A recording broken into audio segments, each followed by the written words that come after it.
Consigne. Vous allez entendre 2 fois un enregistrement sonore de 5 minutes environ. Vous aurez tout d'abord 1 minute pour lire les questions. Puis vous écouterez une première fois l'enregistrement. Vous aurez ensuite 3 minutes pour commencer à répondre aux questions. Vous écouterez une seconde fois l'enregistrement. Vous aurez encore 5 minutes pour compléter vos réponses.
Bonjour Hubert Reeves. Bonjour madame. Vous êtes le président d'honneur de l'association Humanité et Biodiversité que vous avez dirigée dès 2001. Cela fait donc 17 ans que, en parallèle de vos travaux d'astrophysicien, vous défendez la biodiversité, une passion qui date d'une 40aine d'années et qui est née, dites-vous, assis sur un banc, face à un étang, dans votre maison, en Bourgogne, dans le centre de la France. Oui, j'ai eu beaucoup l'occasion sur ce fameux banc, justement, de réfléchir à toute cette question, de m'interroger, qu'est-ce qui se passe, où allons-nous, quel est notre avenir, et tout ça. C'est des préoccupations. J'ai des enfants et des petits-enfants, et je suis inquiet de savoir quel sera l'état de cette planète dans 50 ans. Moi, dans 50 ans, je ne serai plus, sans doute. Mais eux, il y en a qui ont 3-4 ans. Ils ont toutes les chances. Mais qu'est-ce qu'ils vont trouver comme planète? On ne peut pas répondre à cette question parce que l'avenir est inconnu. Mais il faut faire en sorte, il faut essayer de faire tout ce qu'on peut pour qu'elle reste habitable et agréable. Parce que vous dites que même au niveau de votre petit étang, vous avez vu des changements. Ah oui, tout à fait. C'est une maison de campagne que nous avons en Bourgogne depuis une 40aine d'années. Et effectivement, je me souviens quand on est arrivé, il y avait beaucoup d'hirondelles qui tournaient le soir autour de cet étang. Maintenant, quand je vois une hirondelle, j'ai de la chance. Nous avons un arbre à papillons. C'est un arbre que les papillons adorent. Eh bien, quand nous sommes arrivés, il y avait 10 variétés de papillons qui tournaient autour par les belles journées d'été, quand il faisait chaud. Maintenant, on en a 1 ou 2. On le voit devant nous. On voyait beaucoup de libellules, on voyait beaucoup d'éléments. On l'a vu sous nos yeux et tout le monde, je pense, a pu constater, s'il a un certain âge, que c'est à l'échelle de notre vie que les transformations se font et que les transformations se font généralement, pas toujours, mais généralement dans un mauvais sens, plutôt une détérioration qu'une amélioration. Alors dans votre documentaire, il y a plusieurs spécialistes qui démontrent à quel point les liens entre les êtres vivants sont intimes. Je vous propose d'en avoir un aperçu avec quelqu'un que vous aimez beaucoup, je crois, qui s'appelle le botaniste Francis Allais. Il nous parle du langage des arbres. Très bien. Un acacia attaqué par une gazelle, en 20 secondes, il devient toxique. Ça, c'est déjà quelque chose d'étonnant, cette transformation biochimique fulgurante. Mais le plus étonnant, c'est que l'acacia attaqué, devenu toxique, prévient les autres acacias qui deviennent toxiques à leur tour. Il les prévient à l'aide d'un message gazeux qui descend le vent. Et donc, voilà, c'est une constatation qui a lancé une problématique maintenant très riche et qui continue à être très nouvelle, la communication entre les arbres. On s'en est aperçu dans les années 90 avec cet exemple de l'acacia et des gazelles d'Afrique du Sud. Mais maintenant, on s'aperçoit que les arbres communiquent entre eux. Il n'y a pas besoin d'aller jusqu'en Afrique du Sud. C'est pareil chez nous. Alors, ils communiquent par voie aérienne, comme dans le cas de l'acacia. Ils peuvent aussi communiquer par voie souterraine, par des soudures de racines, ou par ces extraordinaires champignons qui les relient les uns aux autres et qui entrent en symbiose avec leurs racines. Les arbres, vous voyez, ont des quantités de manières de communiquer les uns avec les autres. Le botaniste Francis Allais dans C'est pas du vent sur RFI. Hubert Reeves, donc les arbres communiquent entre eux par l'air et sous terre. Oui, ça c'est une chose dont on prend conscience. c'est que on a toujours considéré dans le passé que les humains, c'était ce qu'il y avait de mieux, et que les animaux, on doit les asservir, les mettre à notre service. On s'aperçoit aujourd'hui que cette attitude dominatrice de l'humanité est une attitude qui amène à la catastrophe. Pourquoi? Parce que on voit aujourd'hui comment nous sommes en train, avec nos œuvres, nos activités, de détériorer tout ce bénéfice que la vie nous apporte. Par exemple, les vers de terre, les abeilles, c'est des choses, on se rend compte que ça nous est essentiel. Si on élimine les vers de terre, on stérilise les sols. Si on stérilise les sols, on n'a plus de nourriture. Donc, nous sommes dépendants de toute une partie de la nature qu'on a détériorée allègrement pour le profit à court terme, justement. Et cette prise de conscience se manifeste, ce texte de Francis Allais, je pense, est tout à fait dans l'esprit de la période, se rendre compte que nous ne sommes pas les maîtres et les meilleurs de la Terre. Nous sommes une espèce parmi tant d'autres, une espèce qui a besoin de s'intégrer dans un écosystème, que si elle détruit son écosystème, elle disparaîtra elle-même. C'est ça la leçon qui amène tous ces nouvelles connaissances scientifiques, de ces merveilles que sont par exemple les arbres qui communiquent entre eux, les oiseaux migrateurs qui retrouvent leur grange, les hirondelles qui retrouvent leur grange après un voyage de 10 000 kilomètres. C'est des choses qui nous dépassent. On s'aperçoit que nous sommes une espèce très intelligente et c'est précisément un de nos problèmes.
Bonjour Hubert Reeves. Bonjour madame. Vous êtes le président d'honneur de l'association Humanité et Biodiversité que vous avez dirigée dès 2001. Cela fait donc 17 ans que, en parallèle de vos travaux d'astrophysicien, vous défendez la biodiversité, une passion qui date d'une quarantaine d'années et qui est née, dites-vous, assis sur un banc, face à un étang dans votre maison en Bourgogne, dans le centre de la France. Oui, j'ai eu beaucoup l'occasion sur ce fameux banc, justement, de réfléchir à toute cette question, de m'interroger, qu'est-ce qui se passe, où allons-nous, quel est notre avenir, et tout ça.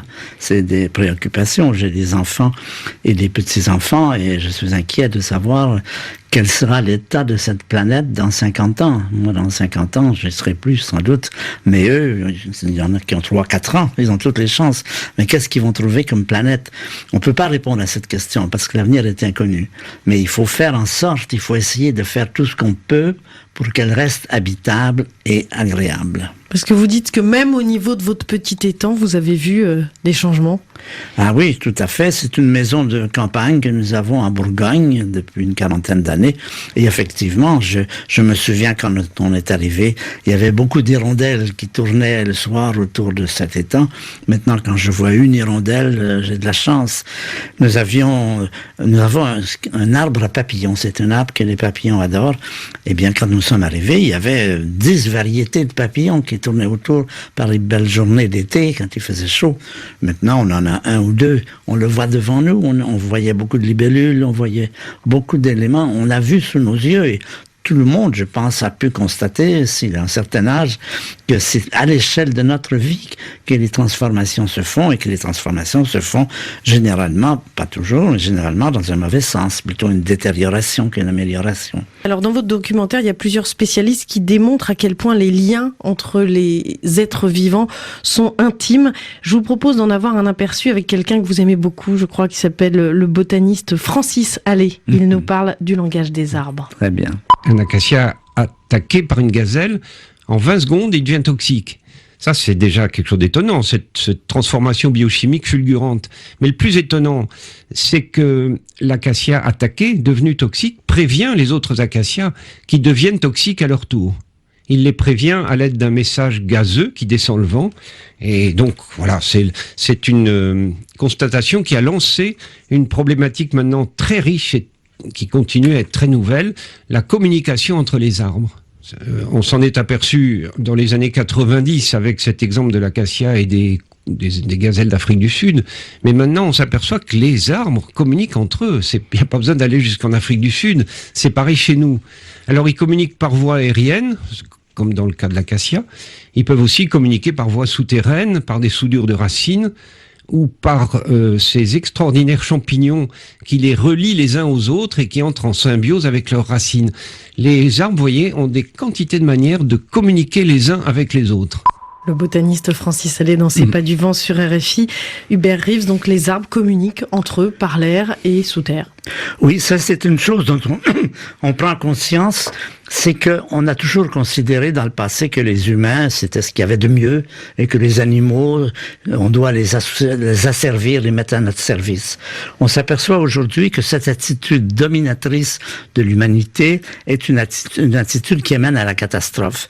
Pourquoi? Parce que on voit aujourd'hui comment nous sommes en train, avec nos œuvres, nos activités, de détériorer tout ce bénéfice que la vie nous apporte.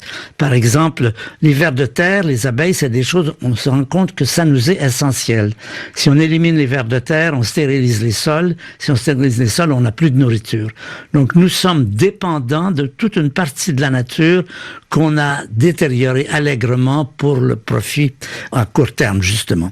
Et cette prise de conscience se manifeste, ce texte de Francis Allais, je pense, est tout à fait dans l'esprit de la période, se rendre compte que nous ne sommes pas les maîtres et les meilleurs de la Terre. Nous sommes une espèce parmi tant d'autres, une espèce qui a besoin de s'intégrer dans un écosystème, que si elle détruit son écosystème, elle disparaîtra elle-même. C'est ça la leçon qui amène tous ces nouvelles connaissances scientifiques, de ces merveilles que sont par exemple les arbres qui communiquent entre eux, les oiseaux migrateurs qui retrouvent leur grange, les hirondelles qui retrouvent leur grange après un voyage de 10 000 kilomètres. C'est des choses qui nous dépassent. On s'aperçoit que nous sommes une espèce très intelligente et c'est précisément un de nos problèmes.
Bonjour Hubert Reeves. Bonjour madame. Vous êtes le président d'honneur de l'association Humanité et Biodiversité que vous avez dirigée dès 2001. Cela fait donc 17 ans que, en parallèle de vos travaux d'astrophysicien, vous défendez la biodiversité, une passion qui date d'une quarantaine d'années et qui est née, dites-vous, assis sur un banc, face à un étang, dans votre maison, en Bourgogne, dans le centre de la France. Oui, j'ai eu beaucoup l'occasion sur ce fameux banc, justement, de réfléchir à toute cette question, de m'interroger, qu'est-ce qui se passe, où allons-nous, quel est notre avenir, et tout ça.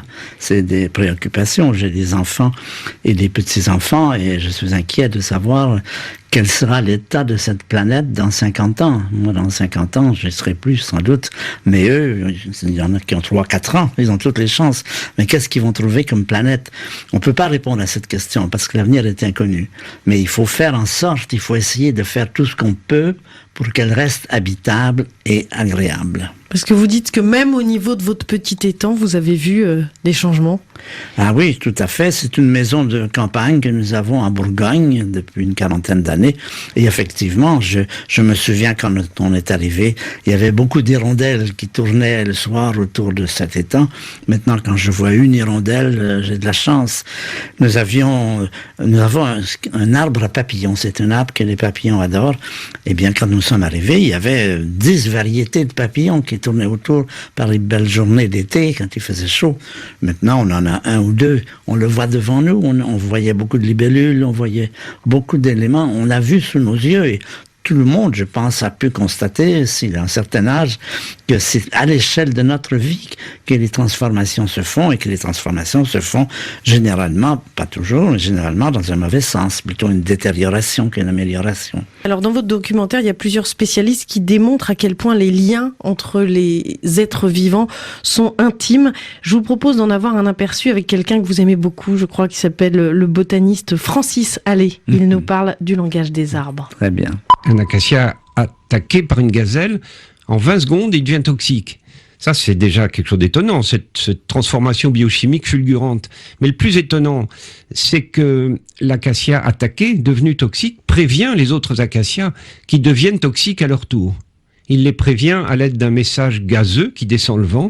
Et donc, voilà, c'est une constatation qui a lancé une problématique maintenant très riche et qui continue à être très nouvelle, la communication entre les arbres. On s'en est aperçu dans les années 90 avec cet exemple de l'acacia et des gazelles d'Afrique du Sud. Mais maintenant, on s'aperçoit que les arbres communiquent entre eux. Il n'y a pas besoin d'aller jusqu'en Afrique du Sud. C'est pareil chez nous. Alors, ils communiquent par voie aérienne, comme dans le cas de l'acacia. Ils peuvent aussi communiquer par voie souterraine, par des soudures de racines, ou par ces extraordinaires champignons qui les relient les uns aux autres et qui entrent en symbiose avec leurs racines. Les arbres, vous voyez, ont des quantités de manières de communiquer les uns avec les autres. Le botaniste Francis Allais dans C'est pas du vent sur RFI. Hubert Reeves, donc les arbres communiquent entre eux par l'air et sous terre. Oui, ça c'est une chose dont on prend conscience, c'est qu'on a toujours considéré dans le passé que les humains, c'était ce qu'il y avait de mieux, et que les animaux, on doit les asservir, les mettre à notre service. On s'aperçoit aujourd'hui que cette attitude dominatrice de l'humanité est une attitude qui mène à la catastrophe. Pourquoi? Parce que on voit aujourd'hui comment nous sommes en train, avec nos œuvres, nos activités, de détériorer tout ce bénéfice que la vie nous apporte. Par exemple, les vers de terre, les abeilles, c'est des choses, on se rend compte que ça nous est essentiel. Si on élimine les vers de terre, on stérilise les sols. Si on stérilise les sols, on n'a plus de nourriture. Donc nous sommes dépendants de toute une partie de la nature qu'on a détériorée allègrement pour le profit à court terme, justement. Et cette prise de conscience se manifeste, ce texte de Francis Allais, je pense, est tout à fait dans l'esprit de la période, se rendre compte que nous ne sommes pas les maîtres et les meilleurs de la Terre. Nous sommes une espèce parmi tant d'autres, une espèce qui a besoin de s'intégrer dans un écosystème, que si elle détruit son écosystème, elle disparaîtra elle-même. C'est ça la leçon qui amène tous ces nouvelles connaissances scientifiques, de ces merveilles que sont par exemple les arbres qui communiquent entre eux, les oiseaux migrateurs qui retrouvent leur grange, les hirondelles qui retrouvent leur grange après un voyage de 10 000 kilomètres. C'est des choses qui nous dépassent. On s'aperçoit que nous sommes une espèce très intelligente et c'est précisément un de nos problèmes.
Thank you for watching our video.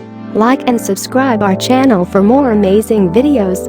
Also, don't forget to share it with your friends. Contact French NU to learn French language.